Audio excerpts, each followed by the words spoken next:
Okey, so dalam video ni kita nak tengok sikit berkenaan dengan kekenyalan ataupun elasticity. Okey, jadi pertama sekali kita kena tahu apa yang dimaksudkan dengan kekenyalan. So, kekenyalan adalah keupayaan objek untuk kembali ke bentuk asal selepas daya yang dikenakan dialihkan. Okey, maksudnya contoh kita ada spring. Okey, spring tu bila kita tarik, dia akan extend lah kan. Dia akan buat macam ni, regang. Okey, tapi itu bukan kenyal. Bukan itu point dia. Kenyal adalah bila korang lepaskan tali tu. Kalau korang lepaskan, kalau dia stay je bentuk tu, tak kenyal lah.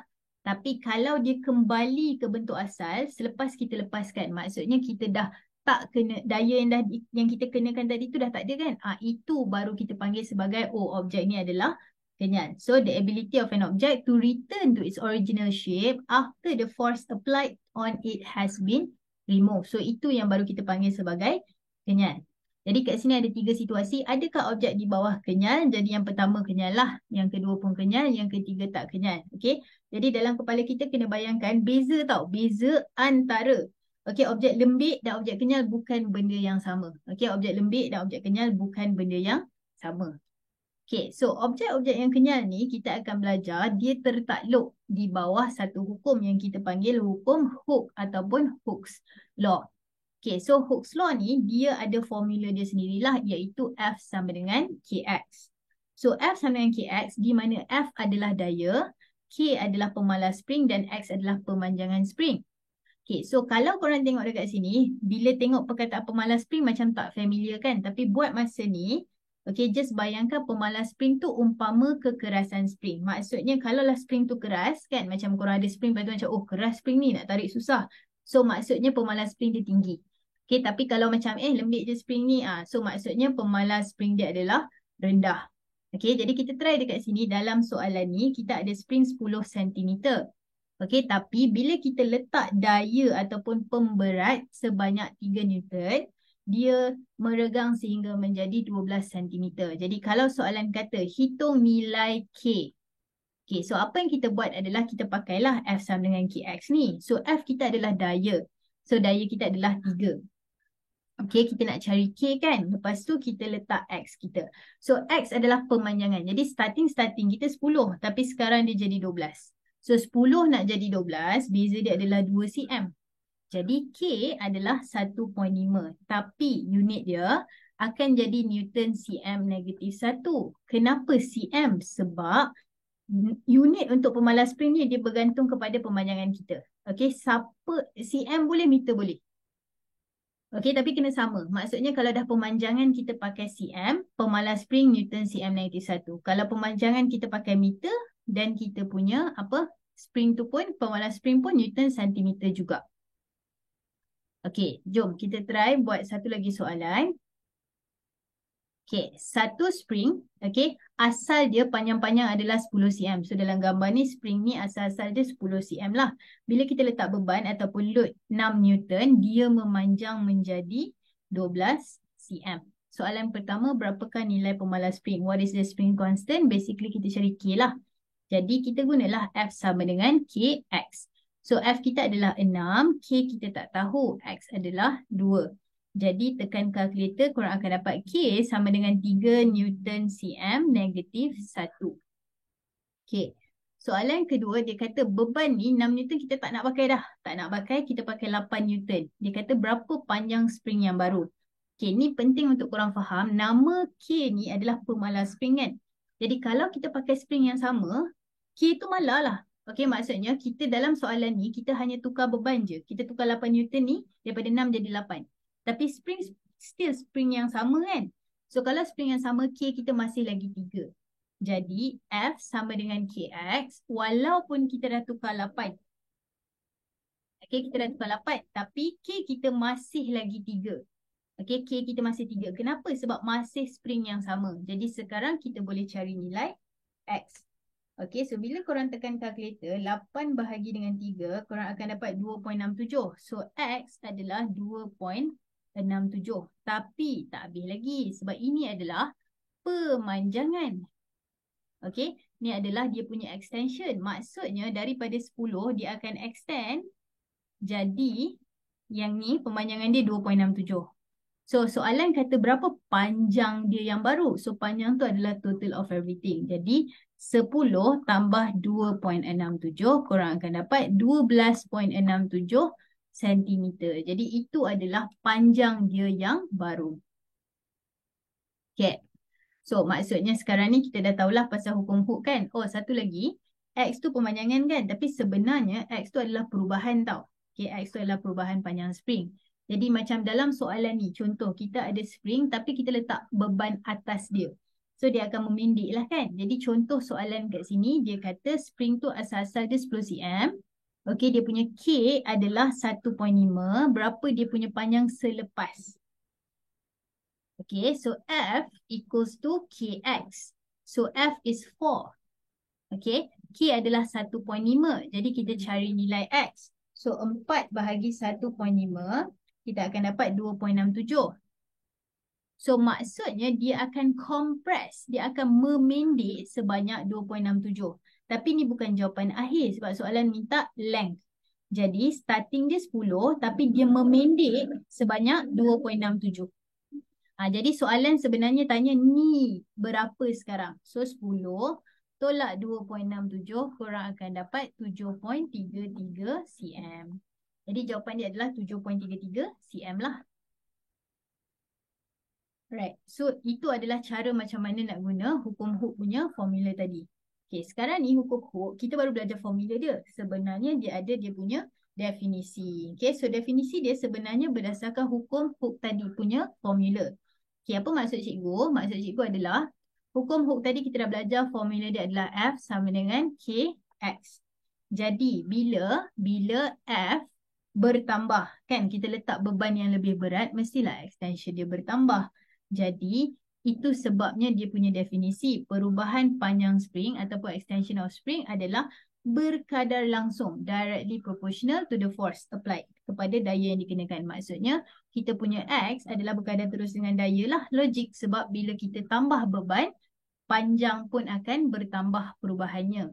Okey, tapi dia ada syarat. Syarat dia apa? Syarat dia tidak melebihi had kenyal spring. Maksudnya selepas dia melebihi had kenyal, maksudnya ataupun after dia dah exceed elastic limit, dia dah tak lagi follow hukum Hooke.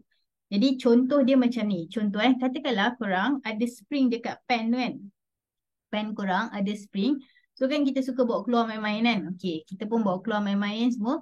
Pernah tak sekali kan korang tarik kuat sangat. Tarik kuat, lepas tu kan spring tu alamak dah rosak. Dia tak boleh kembali ke bentuk asal. Maksudnya pada waktu tu korang dah melebihi dia punya had kenyal. Had dia had tu je, tapi korang dah lebih daripada had tu. Jadi dia tak boleh kembali ke bentuk asal. Spring dah rosak lah. Jadi pada waktu tu dia tidak lagi follow, tidak lagi obey hukum Hooke. Okay, jadi kalau kita tengok graf kat sini, hukum Hooke, graf dia straight line je tau. Maksudnya sekarang ni, had ini sahaja hukum Hooke punya graf. So kalau soalan kata lukis ataupun lakarkan graf untuk hukum Hooke, yang straight line ni sahaja tau. Sebab ini menunjukkan dia tidak lagi ikut hukum Hooke sebab dia dah melebihi had kenyal. Okay, so had kenyal tu, hukum Hooke tu, garisan yang betul-betul mewakili hukum Hooke tu yang depan tu saja. Maksudnya yang straight line ni sahaja. Jadi lebih daripada tu dia no longer sebagai hukum Hooke. Okay, so daripada graf tu apa yang kita boleh tahu? Okay, daripada graf tu apa yang kita boleh tahu? Kita boleh tahu dua benda sebenarnya. Yang pertama kecerunan, yang kedua luas bawah graf. Dan bila kita dah kira, sebenarnya dia memberitahu kita benda lain. Okay, apa maksud cikgu? Kita try dulu kecerunan graf. So untuk kecerunan, kita belajar formula dia adalah Y2 tolak Y1 bahagi X2 tolak X1. So Y2 tolak Y1 maksudnya kat sini, kalau tak sure tolong buat elok-elok. Maksudnya buat satu-satu, jangan gelojoh. So tulis je satu-satu koordinat semua, lepas tu baru masukkan. So 10 tolak 0 bahagi 4 tolak 0, korang akan dapat 2.5. So 2.5 yang kecerunan tu sebenarnya adalah pemalar spring. Sebenarnya adalah K. So sebenarnya benda ni adalah Newton meter negatif 1. Okay, sebenarnya dia adalah kecerunan. Kecerunan tu sebenarnya adalah pemalar spring. Okay, logik lah kan? Sebab F sama dengan KX. So 10 ni kan F. Okay, 4 ni kan X. Jadi F per X sama dengan K lah. Okay, so bila korang kira, so dalam graf, kalau soalan bagi kita graf, lepas tu dia kata hitung kecerunan graf. So kita boleh gunakan, hitung pemalas spring. Jadi kita boleh gunakan kecerunan sebagai dia punya pemalas. Okay, luas bawah graf, tengok ni apa? Segitiga kan? So segitiga luas dia standard lah, 1/2 panjang darab lebar. So 1/2 darab 4 darab dengan 10. So bila korang tekan kalkulator, korang akan dapat 20 Newton meter atau 20 Joule. So ini sebenarnya adalah tenaga keupayaan kenyal. Okay, so dalam soalan kita boleh, kalau soalan kata kira tenaga keupayaan kenyal, inilah dia cara nak kira dia luas bawah graf. Tapi hati-hati sebab dekat sini dalam graf ni X dia unit dia meter. Okay, jadi korang dapatlah 20 Nm. 20 Nm ni sama maksud dia dengan 20 Joule. Betul dah? Okay, tapi katakanlah dia bagi cm. So contoh 20 Newton cm. Okay, korang tak boleh cakap 20 Joule. Okay, sebab 20 Joule ni kalau dia Newton meter. Kalau dia Newton cm tak boleh 20 Joule. So tak apalah, tulis je lah Newton cm. Okay, ataupun korang tukar dulu cm kepada meter. Tapi point cikgu adalah Joule tu hanya boleh pakai kalau unit dia Newton meter. Okay, sekarang katakanlah soalan dia minta tenaga keupayaan kenyal tapi tak ada pun graf. Okey, apa yang kita boleh buat adalah guna formula lah 1/2 kx² dengan 1/2 fx. Okey, kenapa ni tak ada square? Sebab sebenarnya formula dia sama je, 1/2 fx kan? Okey, so kan korang dah belajar f adalah kx. Jadi 1/2 kx darab lagi dengan x. So korang akan dapat 1/2 kx². So dapatlah yang atas ni. Okay, so itu adalah graf F melawan X. Okay, daripada situ sekali lagi kita boleh dapat dia punya pemalas spring dengan tenaga keupayaan kenyal. Okay, so contoh soalan kadang-kadang dia tak bagi direct, dia akan tanya macam ni. Okay, soalan pertama. Dia bagi kita graf A dengan B, dia kata spring manakah yang lebih keras. So kita kena ingat, tadi kita cakap kalau lebih keras maksudnya spring tu K dia tinggi. So K dalam graf diwakili oleh kecerunan. Jadi dekat sini A dengan B mestilah A lagi cerun kan? Jadi spring yang lebih keras adalah A. Okay, kenapa? Sebab dia lebih cerun dalam graf Fx. Hati-hati tau dia Fx. Kalau dia terbalik jawapan dia lain. Okay, so soalan B, spring mana yang mempunyai tenaga keupayaan lebih tinggi? So tenaga keupayaan kenyal. So kita tahu kat sini tak boleh nak kira. So apa yang kita boleh buat adalah tengoklah luas bawah graf, area under the graph. Okay, so area under the graph dia, kita tengok kalau A, ini adalah area under the graph dia. Okay, kalau B, ini adalah area under the graph dia. Jadi kita tengok A dengan B, mana lagi besar? So mestilah yang A lagi besar. So kalau A lagi besar, jadi yang mempunyai tenaga keupayaan kenyal lagi besar adalah A juga. Okay, so macam itulah cerita dia. Alright, so ini adalah yang seterusnya. Okay, yang seterusnya adalah kita akan belajar faktor yang mempengaruhi pemalas spring. Okay, maksudnya keras tak keras spring tu dia bergantung kepada beberapa faktor. Yang pertama sekali adalah bahan. Okay, kat sini kita ada keluli dengan kuprum. So, keluli adalah bahan yang lebih keras. Jadi kalau macam contoh korang nak spring yang lebih keras, kita akan pakai keluli. Okay, lepas tu panjang. Okay, panjang spring kalau dia lebih pendek, dia akan lebih keras. Okay, maksudnya pemalas spring bagi spring yang lebih panjang, bagi spring yang lebih pendek adalah lebih tinggi. So maksudnya ini yang K tinggi. Ini adalah K tinggi. Okay, ketebalan dawai, so logik. Yang ni cikgu rasa korang boleh fikir sendiri. Bila spring tu tebal, mestilah dia keras. Jadi K lebih besar bila spring tu tebal. Dan last sekali diameter gegelung. Okey, ni kena hati-hati sebab kadang-kadang dia guna diameter dawai. So diameter dawai adalah ketebalan dawai. Okey, maksudnya kan ni dawai ni so ditebal dia tu adalah diameter dia. Tapi kalau diameter gegelung adalah yang ini. So semakin kecil diameter gegelung, semakin bertambah nilai kekerasan spring ataupun semakin bertambah pemalas spring dia. Jadi yang ni tak boleh nak buat apalah, kena ingat. Dan dia penting sebab dia boleh masuk dalam soalan modifikasi. Okay, so contoh soalan. Okay, contohlah dulu soalan. spring ABCD dibuat daripada bahan yang sama, yang manakah spring yang paling keras? So spring yang paling keras mestilah, kalau dekat sini kita tengok beza dia adalah ketebalan dan diameter kan. So untuk spring yang keras, dia kena tebal. Okey, dan diameter dia kena kecil. Jadi dekat sini jawapan dia adalah B lah, sebab dia paling tebal dan diameter paling kecil. Tapi kalau dia minta spring constant paling kecil, maksudnya terbaliklah. Yang paling nipis dawainya dan juga diameter gegelung dia paling besar. Jadi untuk soalan ni jawapan dia adalah D. Okay. So macam cikgu cakap tadi, soalan dia boleh keluar soalan modifikasi. Jadi ini adalah contoh soalan modifikasi keluar dekat Pahang Trial 2021 tahun 2 tahun lepas. Okay, dia kata kita nak buat suspension system. Okay, untuk satu motor ni lah. Dia kata cadangkan ciri-ciri spring. Okay, suggest karakteristik yang membolehkan dia jadi satu penyerap hentakan yang berkesan. Jadi dekat sini ada aspek-aspek dia. So bila kita nak buat spring motor, kita nak spring tu keras lah. Sebab kalau spring tu lembik, korang duduk, dia dah mampat. Jadi dia tak boleh nak serap hentakan tambahan lagi. Okay, jadi kita nak spring yang keras. Jadi kita recall balik yang tadi kita cakap, kita kena buat dia daripada keduri ataupun steel. Lepas tu kita nak dawai dia tebal. Kita nak dia gegelung dia kecil. Macam tu lah diameter gegelung dia kecil dan sebagainya. Okay. Jadi dekat sini Cikgu share dia terus, ini adalah jawapan yang diberitahu oleh skema. So ciri-ciri dia kita tahu dibuat daripada keluli sebab kuat dan tak berkarat.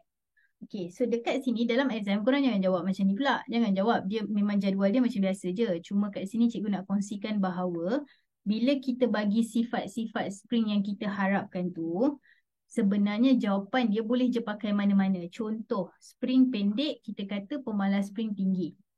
Okey, diameter gegelung kita cakap spring lebih keras. Boleh je. Ataupun spring pendek tadi tiba-tiba nak kata spring lebih keras. Boleh sahaja. Okey. Jadi ini adalah jawapan-jawapan yang possible lah untuk korang punya sifat spring. Okey. Yang last kali ni, kadar pelembapan spring yang tinggi, reason dia adalah amplitude getaran berkurang dengan cepat. Okey, maksud ayat dia macam ni. Pelembapan tu, korang ingat tak korang belajar dalam chapter form 5, form 4, chapter 5. Pelembapan tu maksudnya macam contoh kita ada spring kan, mula-mula dia berayun tapi lama-lama dia stop. Dia stop tu sebab pelembapan. Okey, tenaga dia kurang jadi dia ada pelembapan. Jadi dalam kes ni kita nak pelembapan tu cepat.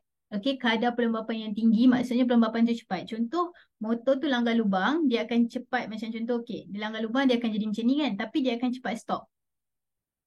Okey, sebab logik lah korang duduk atas motor, takkan korang macam okey, dah duduk dekat atas tu, tiba-tiba masuk lubang. Lepas tu masuk lubang, terlanggar lubang, lepas tu macam, oh dah 10 km dah masih lagi bergetar kat atas motor, tak ke pelik. Okey, so kita nak amplitude getaran berkurang dengan cepat. Sebab itulah kita perlukan kadar pelembapan spring yang lebih tinggi.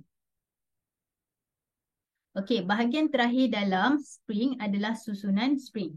Okey, bahagian terakhir dalam spring adalah susunan spring. Okay, so untuk susunan spring ni, kalau kita tengok dalam buku teks, okay, cara paling mudah yang dibagi adalah bila kita ada spring, okay, bila kita ada spring, macam contoh, ini adalah nama dia spring selari. Okay, spring ni adalah spring selari.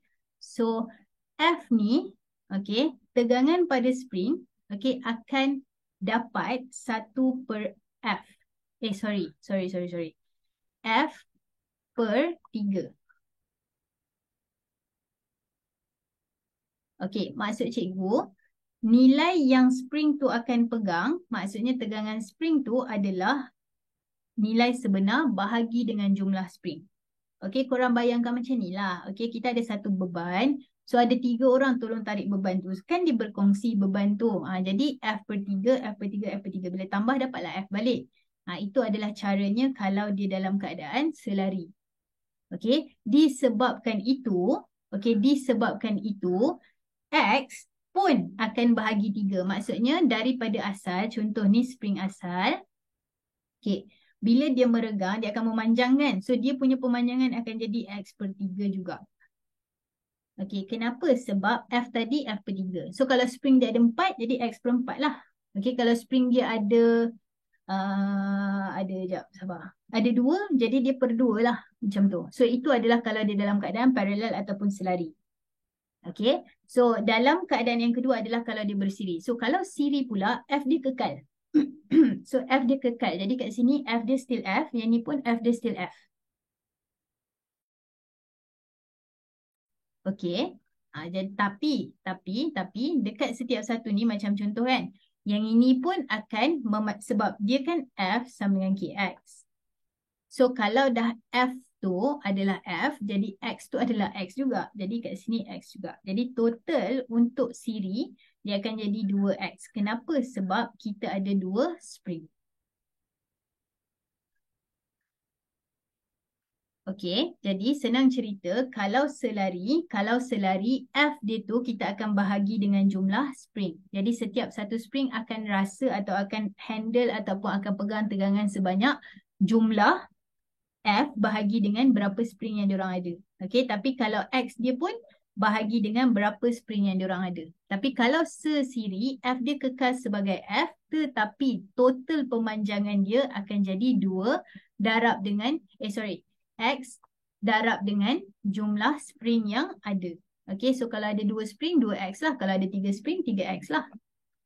Okey, so kalau itu kita try tengok contoh soalan untuk applykan apa yang kita baru belajar tadi. Okey, so contoh soalan adalah dekat sini. Okey, tengok ni paling senang lah dia boleh bagi. So ini adalah satu spring sahaja, dia letak satu je beban. So bila satu spring, X lah. Maksudnya dalam spring ni dia akan pegang berat sebanyak F, daya dia F. Lepas tu disebabkan F, dia punya pemanjangan pun X sahaja. Okey, tapi dalam gambar kedua kita ada 2 spring kan. So 2 spring maksudnya F dia kekal sebagai F. Tapi 2 darab dengan X. Okey, sebab kalau sesiri dia adalah jumlah spring darab dengan pemanjangan spring. Okey, jadi kita ada 2 spring jadi pemanjangan dia akan jadi total 2X. Okey, gambar yang ketiga adalah kalau dia selari kan. So kalau selari dia punya daya adalah F per N dan dia punya pemanjangan pun X per N. Jadi kat sini X per 2. Jadi X per 2 kalau tak nampak kita letak 0.5X lah. Jadi kalau dia kata yang mana pemanjangan yang betul, jadi paling besar sekali pemanjangan adalah Q. Jadi jawapan dia adalah B. Sebab R paling kecil 0.5. P adalah X sahaja 1, lepas tu Q adalah 2. Jadi itu adalah cara untuk kita bandingkan dia punya susunan. Okey, tapi macam mana pula kalau dia bergabung macam ni? Okey, kalau dia bergabung macam ni, korang tengok kita try yang J dulu. Okey, yang J dulu Bahagian atas dia selari. Bahagian atas dia selari. Jadi bila dia selari, maksudnya X dia bahagi dengan 2. Bahagian bawah, dia satu je spring. Jadi, X sahaja. Jadi, X per 2 tambah dengan X, korang akan dapat 1/5X. Okey, ini adalah pemanjangan untuk spring J. Okey, untuk K pula, kita ada 3 spring. Tapi 3 spring ni dalam keadaan siri. So, bila siri, maksudnya kita akan dapat 3X. Sebab ada 3 spring dalam keadaan siri. Okay. So dekat gambar yang L ni ada 2 cara korang boleh tengok. Boleh juga kita tengok satu-satu macam ni. Okay. Kalau dalam kes ni kita tengok dia selari kan. Jadi yang pertama ni dia adalah X per 2. Yang kedua pun X per 2. Jadi bila kita gabungkan kita dapat 2X per 2 so X. Okay. Jadi dalam soalan ni dia kata yang mana betul pasal perbandingan. Jadi yang paling kecil sekali adalah L. Paling kecil sekali adalah L. Jadi jawapan dia adalah C lah. Sebab L, sekejap.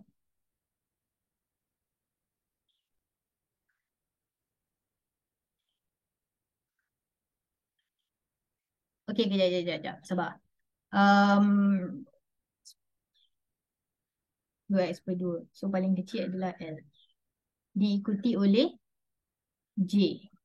Yang paling besar adalah K. Oh, ya Allah. Okey, so sekarang ni kita tulis balik lah sebab dekat sini cikgu baru perasan dia macam lain-lain simbol dia. Okey, maksudnya sekarang ni L paling pendek. L paling pendek diikuti oleh J, diikuti oleh K. Okay, ataupun kita boleh letak K paling besar diikuti oleh J, diikuti oleh L. So dalam soalan ni jawapan dia adalah B lah. Okay, macam itulah cerita dia. Jadi ini adalah bahagian apa spring. Tapi ingat tau, benda ni hanya valid kalau berat objek yang dia letak tu adalah sama. Okay, maksudnya kalau dalam kes ni tiga-tiga ni kucing yang sama kan. So kita boleh guna konsep ini. Okay, so itu adalah subtopik untuk kekenyalan dan dengan itu habislah chapter 1.